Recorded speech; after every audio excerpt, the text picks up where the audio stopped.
Hi friends, ആലൂസ് വേൾഡിൻ്റെ പുതിയൊരു കൃഷി വീഡിയോയിലോട്ട് എല്ലാവർക്കും സ്വാഗതം. ഇന്നത്തെ വീഡിയോ വഴുതനാച്ചെടിയെക്കുറിച്ചാണ്. വഴുതനാച്ചെടിയുടെ ആരോഗ്യകരമായ വളർച്ചയ്ക്കും കൂടുതൽ കായ്ഫലത്തിനും പുളിപ്പിച്ച കടലപ്പിണ്ണാക്ക് ഒരു മികച്ച ജൈവവളമാണ്. ഇതിൽ നൈട്രജൻ, ഫോസ്ഫറസ്, പൊട്ടാസ്യം എന്നീ പ്രധാന മൂലകങ്ങൾ അടങ്ങിയിട്ടുള്ള ഈ വളം ചെടിയുടെ വേരുകൾക്ക് പെട്ടെന്ന് ആഗിരണം ചെയ്യാൻ സാധിക്കും. വളരെ എളുപ്പത്തിൽ നമുക്ക് വീട്ടിൽ തന്നെ തയ്യാറാക്കി എടുക്കാൻ പറ്റുന്ന നല്ലൊരു അടിപൊളി വളമാണ് ഈ കടലപ്പിണ്ണാക്ക് പുളിപ്പിച്ച ജൈവ സ്ലറി. എല്ലാത്തരം പച്ചക്കറി ചെടികൾക്കും നമുക്ക് ആഴ്ചയിൽ ഒരു ദിവസം ഈ ഒരു ജൈവ സ്ലറി ഒഴിച്ചു കൊടുത്തു കഴിഞ്ഞാൽ നല്ല രീതിയിൽ പൂക്കളും കായ്കളും ഉണ്ടാവുന്നതാണ്. 100% റിസൾട്ടാണ് കേട്ടോ. ഇത് ഒഴിച്ചു കൊടുത്തിട്ട് എനിക്ക് നല്ല രീതിയിൽ തന്നെ ഇതിൽ നിന്നൊക്കെ വിളവും കിട്ടുന്നുണ്ട്. ഓരോ വിളവെടുപ്പിൻ്റെ വീഡിയോയും ഞാൻ ഇതിൽ കാണിക്കാറുണ്ട്. അപ്പോൾ വീഡിയോയിലോട്ട് പോകുന്നതിന് മുമ്പേ ഇതുവരെ എൻ്റെ ചാനൽ സബ്സ്ക്രൈബ് ചെയ്യാതെ കാണുന്നവരുണ്ടെങ്കിൽ ചാനലൊന്ന് സബ്സ്ക്രൈബ് ചെയ്യുക. തൊട്ടടുത്തുള്ള ആ ബെല്ലൈക്കണും കൂടി പ്രസ് ചെയ്താൽ ഞാനിടുന്ന വീഡിയോ നിങ്ങൾക്ക് നോട്ടിഫിക്കേഷനായി ലഭിക്കുന്നതാണ്.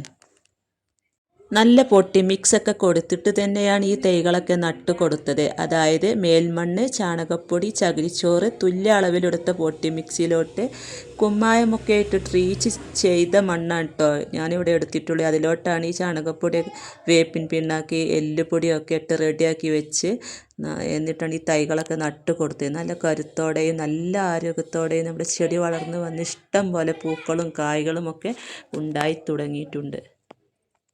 ചെടി വളർന്നു വരുന്നതിനനുസരിച്ച് ഓരോ 10 ദിവസം കൂടുമ്പോൾ എന്തെങ്കിലുമൊക്കെ ജൈവവളങ്ങൾ ഇട്ട് കൊടുക്കുക. ആഴ്ചയിൽ ഒരു ദിവസം ഞാൻ കടലപ്പിണ്ണാക്ക് പുളിപ്പിച്ച ജൈവ സ്ലറി എല്ലാ പച്ചക്കറി ചെടികൾക്കും കൊടുക്കാറുണ്ട്. അപ്പോൾ അത് എങ്ങനെയാണ് തയ്യാറാക്കുന്നത് എന്ന് നോക്കാം.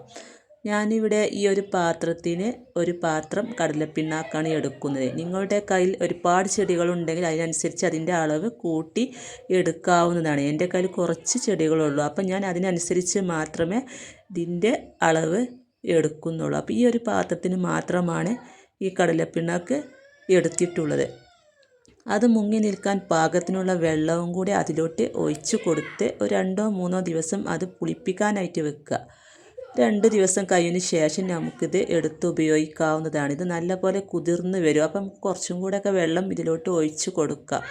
അപ്പോൾ ഇതാ 2 ദിവസത്തിന് ശേഷം നല്ല പോലെ ഈ കടലപ്പിണ്ണാക്കൊക്കെ ഇതിൽ അലിഞ്ഞു ചേർന്നിട്ടുണ്ട്. ഇനി നമുക്ക് ഇതിലോട്ട് 10 ഇരട്ടി വെള്ളം ചേർത്ത് അതിനെ നേർപ്പിച്ച് അതിൻ്റെ തെളി നമുക്ക് ചെടികൾക്ക് ഒഴിച്ചു കൊടുക്കാം. ഒരിക്കലും അത് നേരിട്ട് കൊണ്ടുപോയി ചെടികളുടെ ചുവട്ടിൽ ഒഴിച്ചു കൊടുക്കരുത്. നല്ല രീതിയിൽ തന്നെ വെള്ളം ഒഴിച്ച് നേർപ്പിച്ച് മാത്രമേ ചെടികൾക്ക് ഒഴിച്ചു കൊടുക്കാൻ പാടുള്ളൂ. ചെടികളുടെ ചുവട്ടിൽ ഒഴിച്ചു കൊടുക്കുമ്പോൾ അതിൻ്റെ ചുവട്ടിൽ നിന്ന് കളകളൊക്കെ ഉണ്ടെങ്കിൽ അതൊക്കെ ഒന്ന് പറിച്ച് മാറ്റി അതിൻ്റെ ചുവടൊക്കെ മണ്ണ് ഇളക്കിയതിന് ശേഷം ഒഴിച്ചു കൊടുക്കുകയാണെങ്കിൽ അത് ചെടിയുടെ വേരുകൾ പെട്ടെന്ന് വലിച്ചെടുത്തോളും. അപ്പോൾ വളരെ എളുപ്പത്തിൽ നമുക്ക് വീട്ടിൽ തന്നെ തയ്യാറാക്കി എടുക്കാൻ പറ്റുന്ന, നല്ല സിമ്പിളായി തയ്യാറാക്കി എടുക്കാൻ പറ്റുന്ന നല്ലൊരു വളമാണിത്. ഇനി വേറൊരു വളവും ഇല്ലെങ്കിൽ ഈ ഒരു വളം മാത്രം ഒഴിച്ച് കൊടുത്താൽ മതി.